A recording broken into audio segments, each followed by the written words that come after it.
तो आज जो है हम चर्चा करेंगे इंपॉर्टेंट न्यूमेरिकल क्वेश्चन जो कि अप्लाइड फिजिक्स 2 B2 UP 2026 के एग्ज़ाम के लिए महत्वपूर्ण है।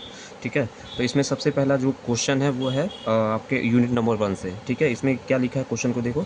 एक कण का विस्थापन समीकरण y बराबर 0.2 साइन 50 पाई टी प्लस 0.1 है। ठीक है, उसके द्वारा दिया गया है। ठीक है, तो हमको आयाम, आवर्तकाल और अधिकतम वेग की गणना करनी है। ठीक है, तो यहाँ पे ध्यान दो, इसको सॉल्यूशन कैसे करेंगे। तो यहाँ पे लिखो, पहले हमेशा ध्यान दो जो जो चीज़ें दी हैं उसको हम पहले लिख लेते हैं। गिवन दैट क्या दिया है, y बराबर 0.2 मतलब विस्थापन समीकरण दिया गया है। ठीक है, विस्थापन समीकरण y बराबर साइन 50 पाई टी प्लस 0.1। ठीक है, इसको इक्वेशन नंबर 1 मान लो। अगर आपको डिस्प्लेसमेंट इक्वेशन याद है तो बस उससे हमको इसकी तुलना कर लेनी है। We know that displacement equation मतलब जो विस्थापन समीकरण है, displacement equation of SHM of a particle doing SHM। ठीक है, तो ये क्या होता है, y बराबर a sine omega t plus phi का हमारा है इनिशियल फेज, जो हमारा प्रारंभिक कला है वो है फाई। ठीक है, तो अगर कहीं कहीं पे आप देखते होगे y बराबर a साइन ओमेगा टी, तो वो भी विस्थापन समीकरण, उसके लिए जो फाई होता है ना, जो इनिशियल फेज होता है वो 0 होता है। ठीक है, तो उसमें कोई इसमें कन्फ्यूज होने की बात नहीं है। बस हम क्या करेंगे, इक्वेशन, अब देखो यहाँ पे a क्या है, हमारा आयाम है, ओमेगा क्या है, एंगुलर वेलोसिटी है।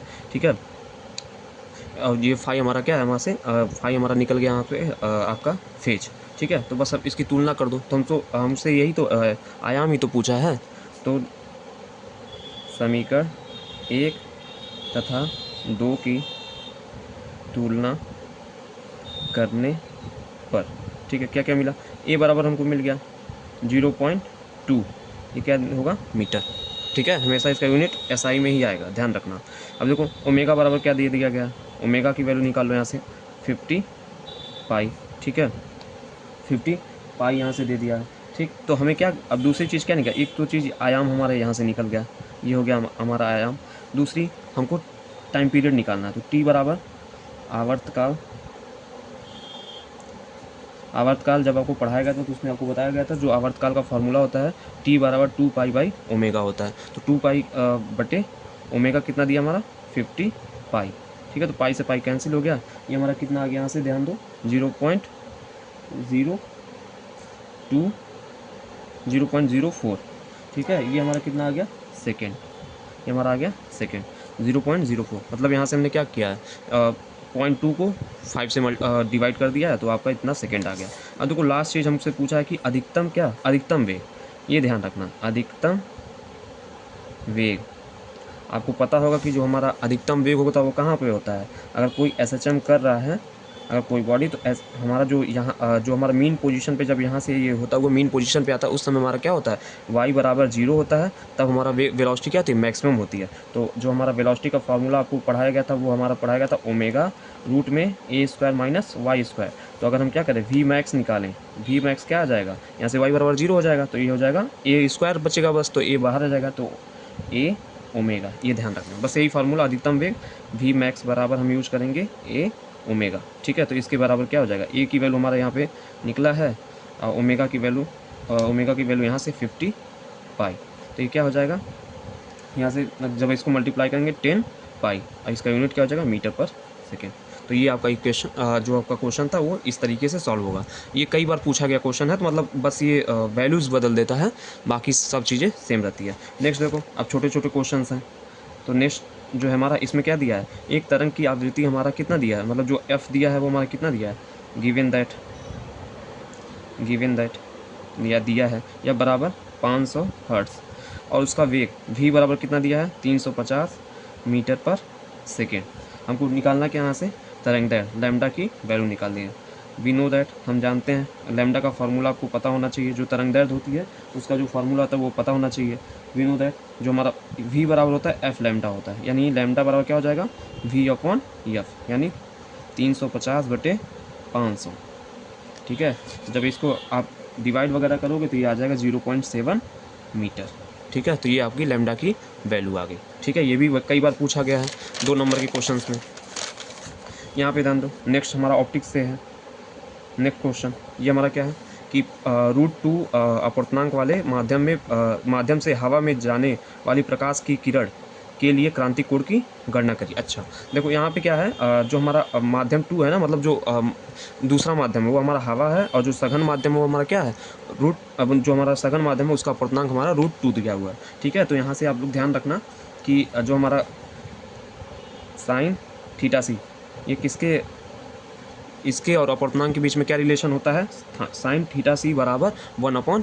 1 हम क्यों लिख रहे हैं, क्योंकि जो हवा का अपर्तनांक जो हमारा रिफ्रैक्टिव इंडेक्स होता है वो 1 होता है, तो n2/n1 लिखाता है। ठीक है, तो n2 हमारा कितना हो जाएगा, 1 हो जाएगा, क्योंकि ये हवा के लिए है। यहाँ पे ध्यान दो, तो हम रिलेशन भी आपको इस्टेब्लिश करते हैं कि जो हमारा क्रांतिक कोण और अपर्तनांक में क्या संबंध होता है, तो आप यहाँ ये फार्मूला आता है। तो यहाँ से n बराबर दिया ही है, तो साइन थीटा सी बराबर क्या हो जाएगा, 1/√2। तो थीटा सी बराबर हो जाएगा साइन इनवर्स 1/√2। आप यहाँ तक भी छोड़ सकते हो, लेकिन अगर आपको इसकी वैल्यू मालूम है, मतलब साइन की किस एंगल की वैल्यू इतनी होती है, तो आप यहाँ पे रख दो। जैसे मान लो साइन 30 डिग्री की वैल्यू कितनी होती है, 1/2।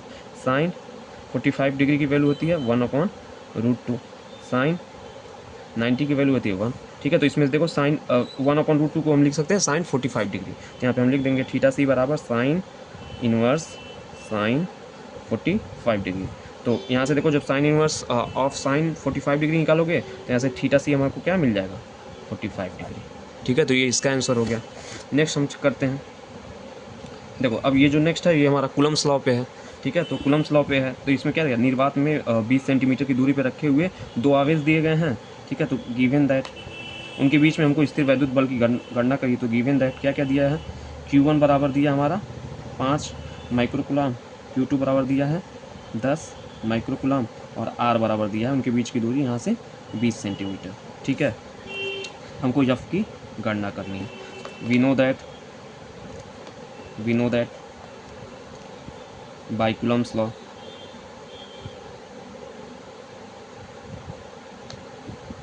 यानी कूलम्ब्स के नियम से क्या होता है, F बराबर 1/4 pi epsilon not into Q1 Q2/R²।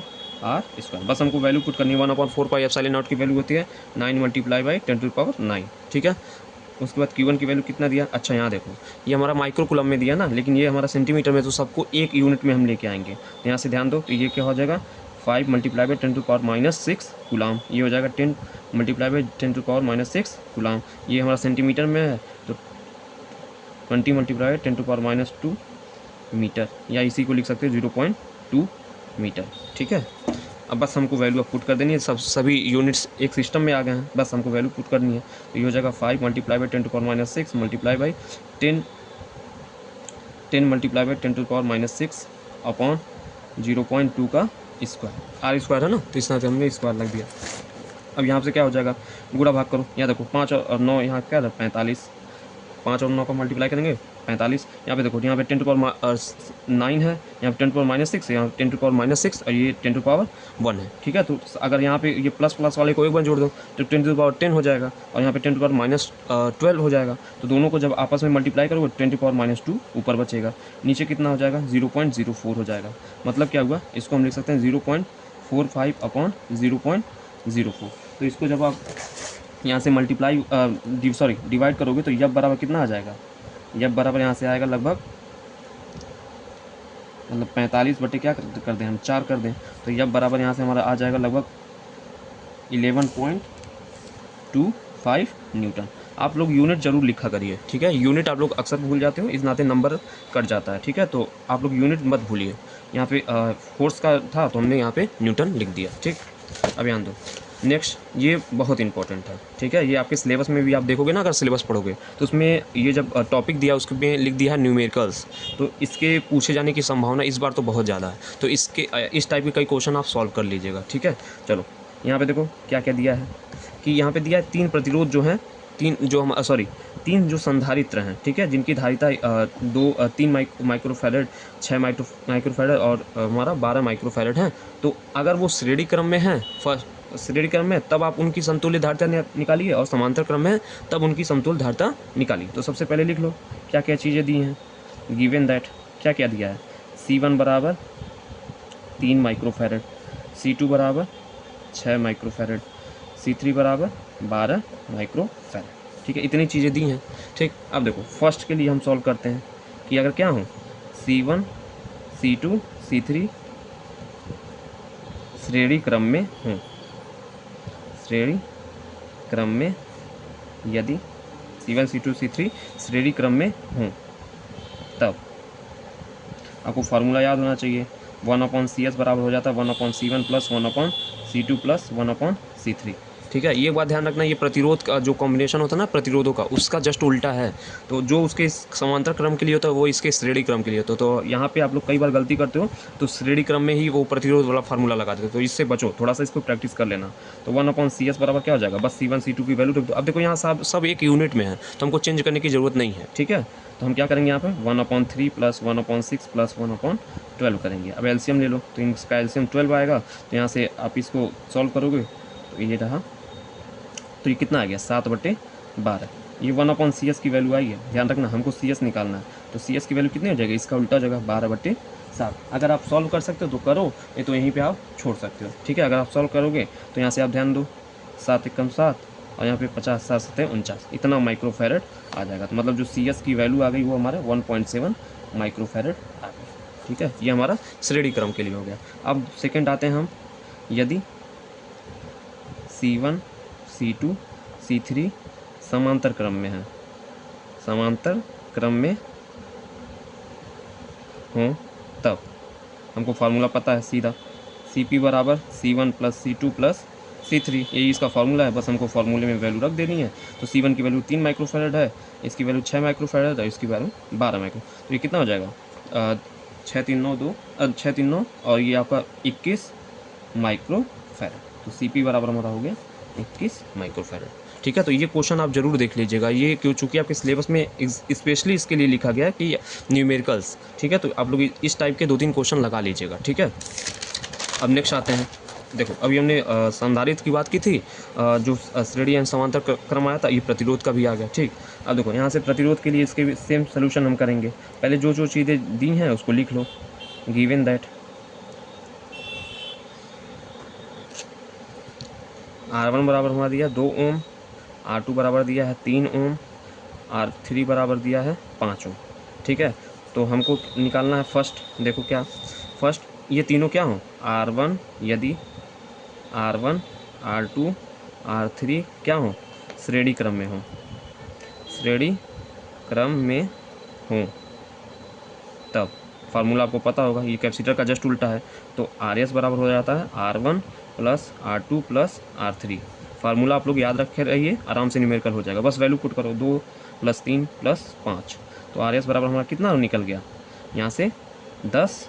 अब एक बात ध्यान रखो, ओम लिखना बहुत ज़रूरी है। ठीक है, यूनिट आप लोग लास्ट में ज़रूर लिख दिया करिए, आप लोग यही गलती करते हो और नंबर कट जाता है आपका।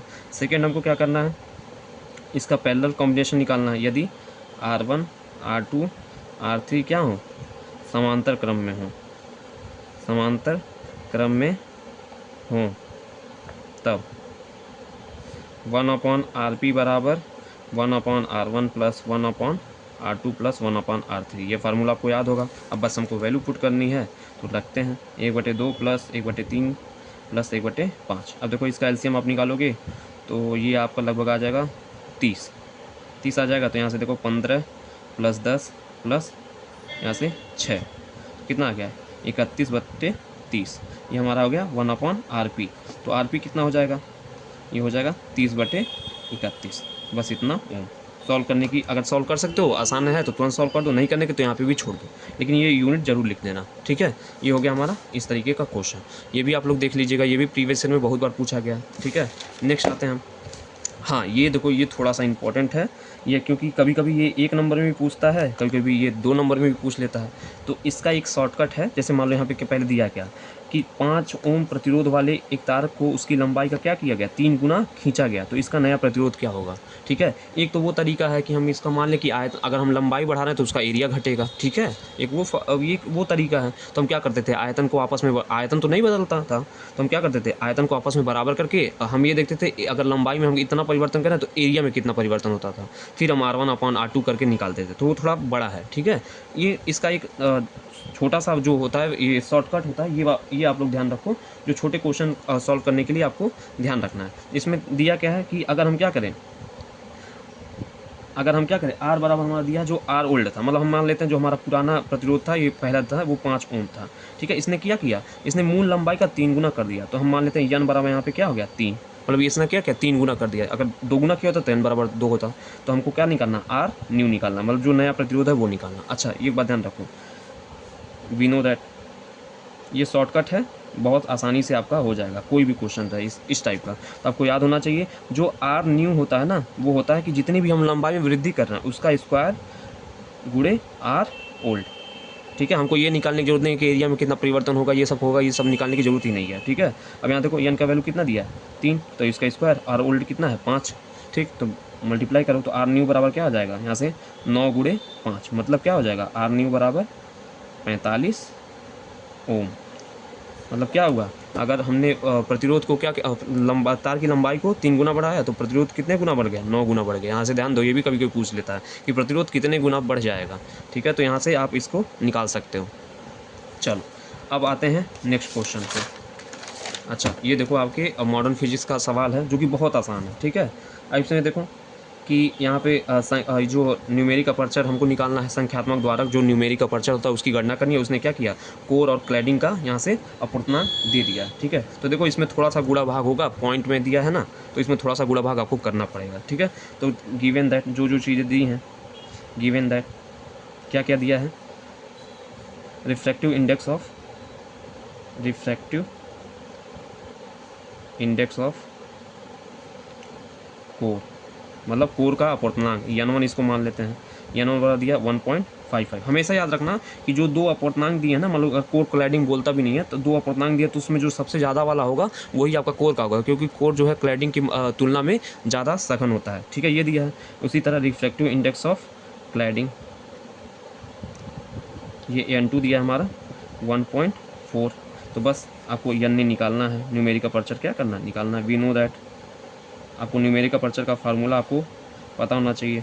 ठीक है, तो न्यूमेरिक अपर्चर n बराबर होता है रूट में n1 square minus n2 square. ठीक है, बस वैल्यू पुट कर दो, 1.55 का स्क्वायर माइनस 1.48 का स्क्वायर। इसको गुणा करोगे, मतलब इसका स्क्वायर करोगे, तब करके देखना आप लोग कितना आएगा, 2.4025 माइनस 2.1904। ठीक है, तो यहाँ पे आपके क्या हो जाएगा, इसको घटाओगे तो यहाँ से ध्यान दो, ये आपका 1, यहाँ पे फिर ये क्या बचा 2, और फिर यहाँ पे आप ध्यान दोगे, फिर ये आपका 1 और फिर बचेगा 2, मतलब 0 पॉइंट इतना बचेगा। आप यहाँ पे भी छोड़ सकते हो n की वैल्यू लिख के, या फिर आप इसका सॉल्व कर सकते हो तो और अच्छी बात है। अच्छा, यहाँ पे ध्यान दो, अगर इसको सॉल्व कर सकते हो तो और अच्छी बात, तो ये लगभग आपका आ जाएगा 0.46 के। ठीक है, मतलब 0.5 का आप अगर वो निकालोगे तो 0.25 आता है, 0.4 का निकालोगे तो वो आपका आएगा 0.16। ठीक है, उन दोनों के बीच में होगा तो हम कहीं इतनी वैल्यू आप लिख सकते हो, लगभग वैल्यू है। ठीक है, अगर आप यहाँ तक भी छोड़ देते हो तब भी सही है। ठीक है, अब एक बात ध्यान रखना, न्यूमेरिक अपर्चर का कोई भी यूनिट नहीं होता है, तो इसको आप ऐसे ही लग के छोड़ दोगे। नेक्स्ट देखो, जो आखिरी है, ठीक है, वो क्या है, आपको ऑप्टिकल फाइबर का स्वीकृत कोण ज्ञात करना है, थीटा सी की वैल्यू ज्ञात करनी है। उसने n ने, मतलब जो न्यूमेरिक अपर्चर है वो दे दिया है, तो गिवन दैट n ने बराबर कितना दिया है, इसने 0.5 दिया है। इसी को हम लिख सकते हैं 1/2 लिख सकते हैं ना। अब हमको निकालना क्या है, थीटा सी। तो आपको पता है, वी नो दैट जो न्यूमेरिक अपर्चर होता है और जो हमारा एक्सेप्टेंस एंगल होता है उसके बीच में क्या रिलेशन होता है, कि जो हमारा न्यूमेरिक अपर्चर होता है वो किसके बराबर होता है, साइन थीटा सी के। तो यहाँ अगर हमको थीटा सी चाहिए तो ये कितना हो जाएगा, sine inverse of numeric aperture. बस अब वैल्यू पुट कर दो, तो साइन इनवर्स यहाँ पे हो जाएगा 1/2। अब देखो फिर वही आते हैं जैसा आपको यहाँ बताया था, पीछे वाले सवाल में कि साइन 30 की वैल्यू 1/2 होती है। अगर ये याद है आपको, अगर कोई वैल्यू ऐसा मिल रहा है कि वो हमारा उस संख्यात्मक मान के बराबर उतना डिग्री आपको याद है, साइन 30 की वैल्यू अगर इतना 1/2 आपको याद है तो आप यहाँ पे रख सकते हो, अन्यथा यहाँ पे भी छोड़ दोगे तो भी ठीक है। ठीक है, तो यहाँ पे थीटा सी बराबर क्या आ जाएगा, 1/2 को हम लिख सकते हैं साइन इनवर्स, यहाँ पे 1/2 को लिख सकते हैं साइन 30 डिग्री। ठीक है, तो ये थीटा सी बराबर क्या आ जाएगा, 30 डिग्री। मतलब इसका जो हमारा क्रांतिक कोण होगा वो हमारा इसका जो हमारा एक्सेप्टेंस एंगल होगा वो हमारा हो जाएगा 30 डिग्री का। ठीक है, तो ये कुछ हमारे सवाल थे जो कि इंपॉर्टेंट है, आप लोग इसको ज़रूर से ज़रूर देख लीजिएगा। अब आपके लिए होमवर्क है जिसको आपको सॉल्व करके कमेंट बॉक्स में इसका आप लोग आंसर लिखिएगा। इसमें आप लोग देखिए 10 माइक्रोफैरड, 20 माइक्रोफैरड और 30 माइक्रोफैरड के जो हमारे संधारित्र है वो श्रेणी क्रम में जुड़े हैं, तब इसका जो हमारा समतुल्य धारिता है उसको ज्ञात करना है। तो इसका आंसर जो है आप लोग इसको सॉल्व करके इसका आंसर आप लोग कमेंट बॉक्स में लिखिए। ठीक है, अब इसको ऐसे ही जो आपको न्यूमेरिकल मिले प्रैक्टिस के लिए आप कर सकते हो। ठीक है, तो न्यूमेरिकल को प्रैक्टिस कर लो। बाकी अगर कोई आपको डाउट है, मतलब कुछ किसी न्यूमेरिकल में और डाउट है तो आप बता सकते हो मुझे। ठीक है।